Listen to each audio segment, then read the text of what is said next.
ចាបងប្អូនឥឡូវមកហូបមួយមុខនេះរួចរាល់ហើយបងប្អូនតំណងដែរទេចាសាច់មាន់របស់យើងក៏បានបំពងរួចនំបញ្ចុកក៏បានរៀបរួចនឹងទឹកជ្រលក់បងប្អូននេះ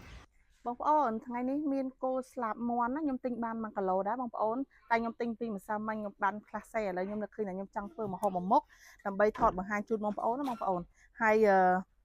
សម្រាប់នេះវារៀងកកអញ្ចឹងខ្ញុំធ្វើការដាក់ត្រាំទឹកសិន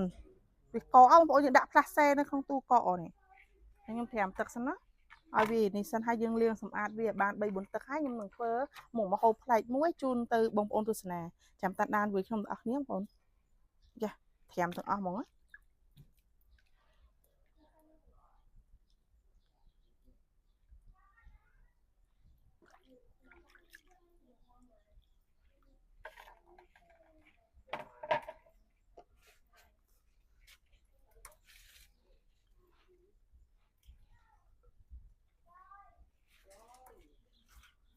តើខ្ញុំបានដាក់សាច់មាន់ត្រាំទឹកហើយឥឡូវខ្ញុំមកលាយជាមួយនឹងទឹកជ្រលក់របស់ខ្ញុំបងប្អូនហើយទឹកជ្រលក់នេះគឺខ្ញុំធ្វើជាមួយនឹងទឹកអំពិលទុំហើយសម្រាប់គ្រឿងផ្សំយើងមាន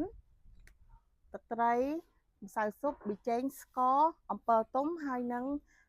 ម្សៅស្រួយនឹងពងមាន់យើងទុកលាយជាមួយនឹងភ្លៅមាន់របស់យើងបងប្អូនឥឡូវខ្ញុំធ្វើការលាយទឹកម្ទេសរបស់ខ្ញុំសិនមកបងខ្ញុំធ្វើការដាក់ទឹកត្រីចូលសិន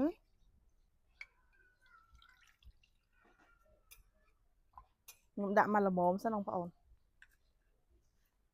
តោះមកខ្ញុំដាក់ប៊ីចេងហើយស្ករសខ្ញុំដាក់មកស្ពាកន្លះសិនហើយខ្ញុំល្បាយជាមួយនឹងម្សៅស៊ុបបន្តិចដែរបងប្អូនដើម្បីឲ្យរសជាតិយើងដិតឆ្ងាញ់ល្អខ្ញុំដាក់មកចុងស្ពាទេចាបន្ទាប់ទៀតយើងធ្វើការដាក់ជាមួយនឹងអំពិលទុំ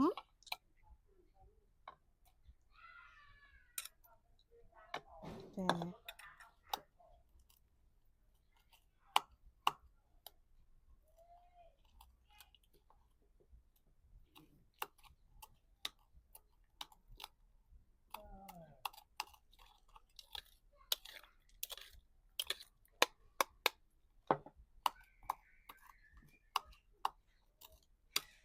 ហូបមួយមុខនេះគឺនាងខ្ញុំហូបជាមួយនឹងទឹកត្រីអំពិលទុំបងប្អូនហើយម្ទេសក៏នាងខ្ញុំបានហាន់រួចរាល់ហើយឥឡូវខ្ញុំធ្វើការលបាយទឹកត្រីនិងអំពិលទុំឲ្យសព្វល្អសិនណាបងប្អូនហើយបន្ទាប់មកយើងធ្វើការដាក់ជាមួយនឹងម្ទេសរបស់យើងចូលមក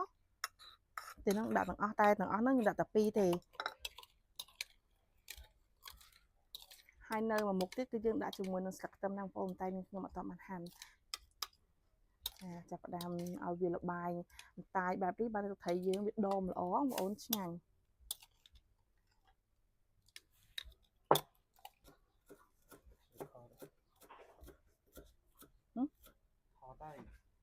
ឥឡូវហ្នឹងនាងខ្ញុំធ្វើការហាន់ស្លឹកខ្ទឹមបងប្អូនដើម្បីដាក់បន្ថែមទៅលើទឹកជ្រក់របស់យើងណាហើយយើងមិនដាក់ច្រើនទេយើងដាក់ឲ្យមានសោភ័ណភាពហើយយើងដាក់ឲ្យវាឈ្ងុយតែបន្តិចទៅបានបងប្អូន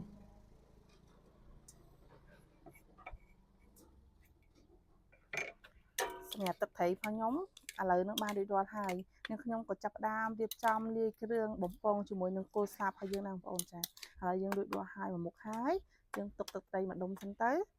ហើយយើងចាប់ផ្ដើមមកធ្វើការលាងគល់ស្លាបមាន់ហើយរៀបចំបំពងម្ដងបងប្អូនយើងល្បេះចេញពីគ្នាបន្តិចទេបងប្អូនវាថាវាកកមុនហ្នឹងហ៎អញ្ចឹងយើងគ្រាន់តែត្រាំវាតែបន្តិចទៅគឺវានេះហើយរលាយតកកនឹងអស់ហើយយើងសម្អាតឲ្យស្អាតជាមួយនឹងអាស្លាបមាន់ដែលនៅជាប់នឹងគល់ហ្នឹងបងប្អូនបេះចេញឲ្យស្អាតហ្មងណាហើយយើងលាងឲ្យបាន3 4ទឹកទៅចាំយើងចាប់ដើមលាយគ្រឿងហើយចាប់ដើមបំពងបណ្ដើតែម្ដង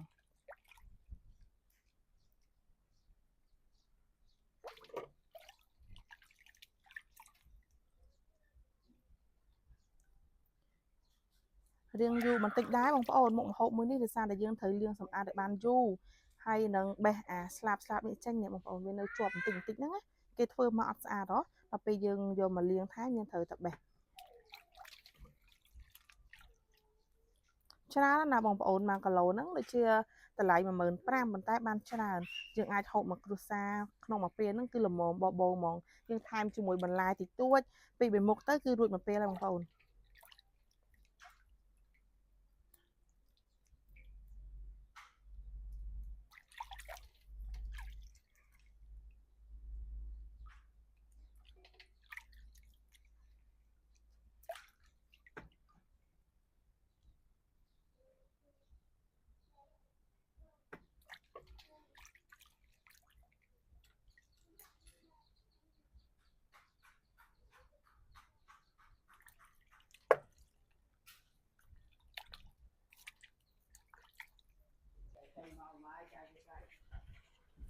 បងប្អូនបន្ទាប់ពីខ្ញុំបានលាងរួចរាល់មកទឹកហើយឥឡូវខ្ញុំធ្វើការដាក់ទឹកទី2បងប្អូនសាច់មាន់របស់យើងណាខ្ញុំលាងឲ្យបាន3 4ទឹកហ្នឹងបងប្អូនសាទឹកនៅគៀននឹងស្រាប់ហ្មងយើងធ្វើតែម្ដងងាយស្រួលលឿន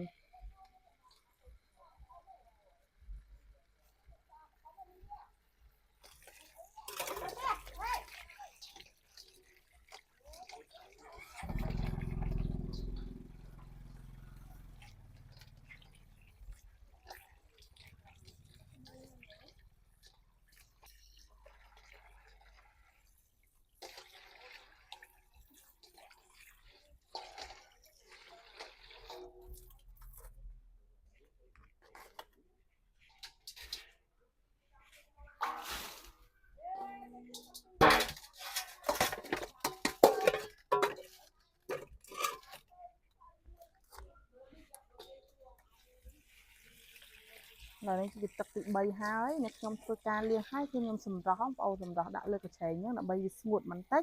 យើងធ្វើការលបាយគ្រឿងហើយយើងបំពងតែម្ដង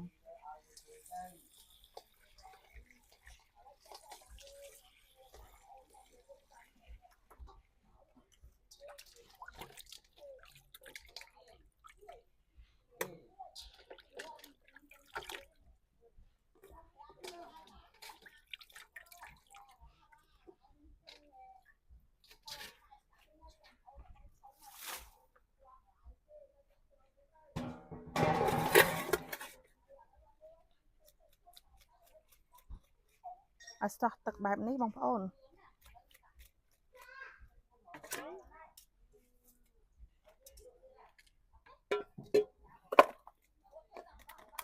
ឡូវហ្នឹងមានខ្ញុំធ្វើការដាក់គ្រឿងដែលបានផ្សំរួចរាល់ហ្នឹងគឺមានដូចជាស្ករទឹកត្រីប៊ីចេងអីហ្នឹងបងប្អូន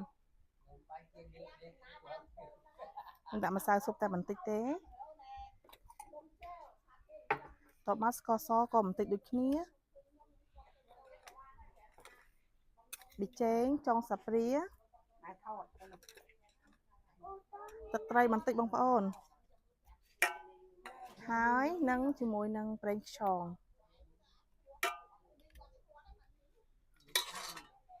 រួចបន្ថែមយើងដាក់ជាមួយនឹងម្សៅបំពងស្រួយបងប្អូននេះម្សៅបំពងស្រួយរបស់យើងណា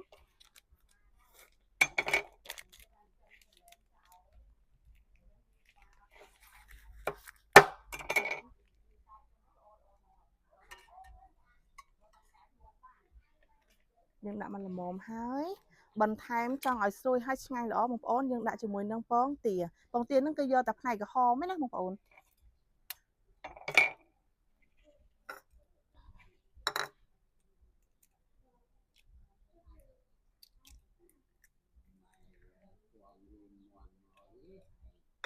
ចាយើងយកតែផ្នែកក្រហមបែបនេះមក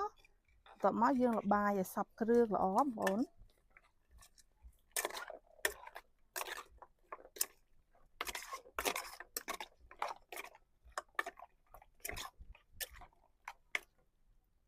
ហើយនេះខ្ញុំភ្លេចបញ្ជាក់ប្រាប់បងប្អូនថាខ្លាញ់នៅក្នុងផ្ទះហ្នឹងគឺខ្ញុំចាក់បានបន្តិចបងប្អូនខ្ញុំចាក់ត្រៀមទុកឲ្យហើយតែមើលទៅដូចអត់សូវល្មមតិចពេកចឹងខ្ញុំយកខ្លាញ់មកសកួរបន្ថែមទៀតចឹងណាចាឥឡូវហ្នឹងឲ្យសាច់មាន់យើងសព្វជាមួយនឹងគ្រឿងជាមួយនឹងម្សៅយើងហើយបាទនេះខ្ញុំធ្វើការដាក់បំពងបងប្អូនឥឡូវហ្នឹងខ្ញុំបើកផ្ទះយើងឲ្យក្តៅបន្តិចសិនចាឥឡូវហ្នឹងធ្វើការចាក់ខ្លាញ់បន្ថែមចូលបងប្អូនដើម្បីឲ្យក្តៅណាហ្នឹងហើយប៉ុណ្ណឹងបាទហើយ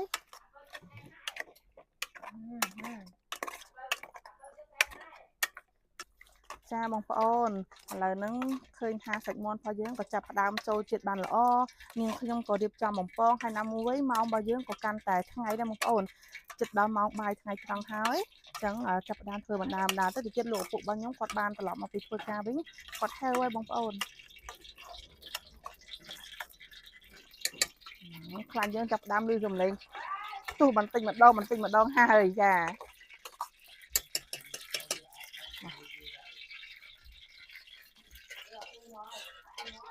ឃើញទុះចឹងណាបងប្អូនតែអត់តក្តៅល្អណាគាត់តែក្តៅបើយើងដាក់ទៅវាជាប់នឹងផ្ទះយើង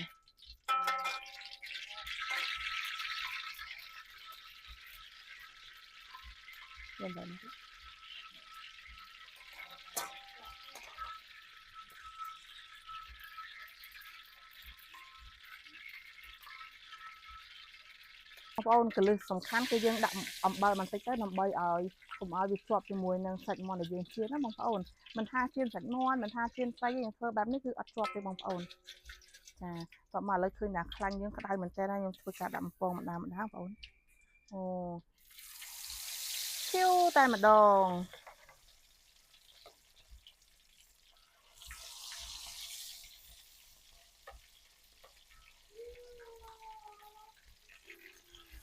ចាស់យើងរៀងធំដែរឥឡូវខ្ញុំដាក់ឲ្យរៀងច្រើនបងប្អូនឆាប់បានឆ្អិន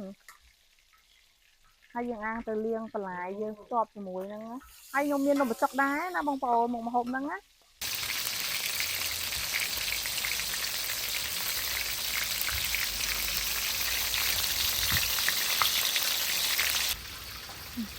ឥឡូវនេះខ្ញុំចាប់ផ្ដើមដាក់ទឹកខាងពីថ្មីដើម្បីលាងបន្លែរបស់យើងបងប្អូនចាហើយខ្ញុំប្រើនេះច្រើនស្លឹកចេកខ្ញុំទៅបេះស្លឹកចេកដើម្បីថប់ជាមួយនឹងនំបញ្ចុកបងប្អូន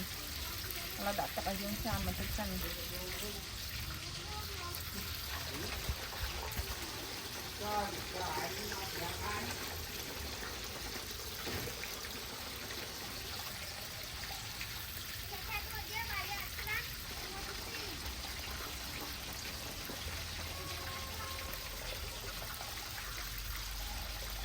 Mana buang up? Mana buang nama? Kita nak malam malam senau. Hai kerja cuma tuang lah, lebih suka nak dah cuma nama dan kerja. Ini tu sebab tu mungkin kamu kompor yang on. Ya, awak nak kompor lah, bây giờ đây một cọp riêng riêng mà thật mà ăn con đặt cà phê còn lại giờ ăn thịt tươi không vậy thấy cái mà có dưa đó con tin đang từ một mặt lẩu đài trà bây giờ sợ có dưa mình tin toàn sợ nó ngọc cô này mình ổn lấy riêng tập trung môi sân hai chàng riêng nên tập được phí đã của mình một chút rồi qua để ta tập thành đầu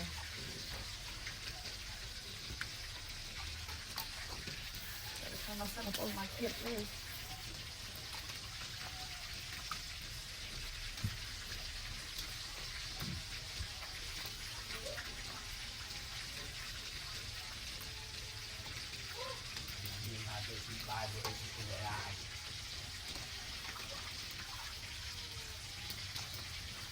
chín vòng xong rồi ôm phải tập lên đá lên soi mùi là nằm vô áo nhưng đam chưa đam ấy không ôn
Tôi ta làm việc bấm ở sau các mắt này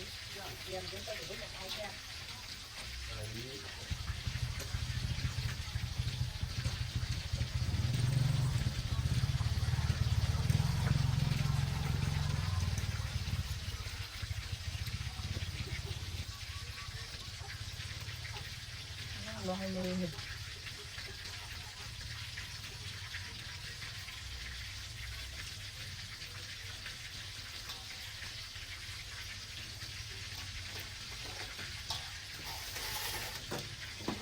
sống như trong chật của mình kia thì bây giờ là con bạn đó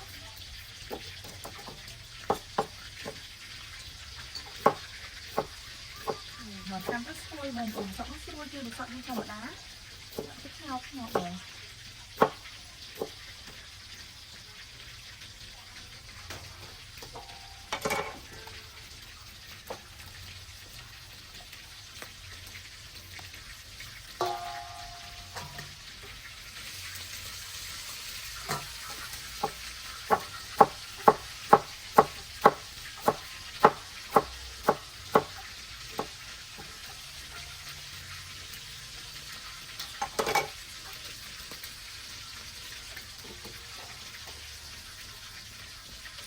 khi chúng ta cần phải đến đó là nồi nướng nhiều tính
cha bông bò là lời mà hôm một mục đi được rồi ha bông bò từ nó đã thế cha sạch mòn phải dương của ban bông bông ruồi nhưng mình cho của ban điệp ruồi nên tôi lụa bông bò nè bông ấp nè lời mà pa rồi mà chung này hơi bông bò này hai con miên là thịt xẹt đây này mà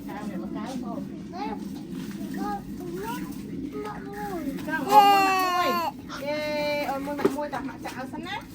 ngâm ôi lại nhắm ấy mình được ăn nhắm ấy ăn lò no good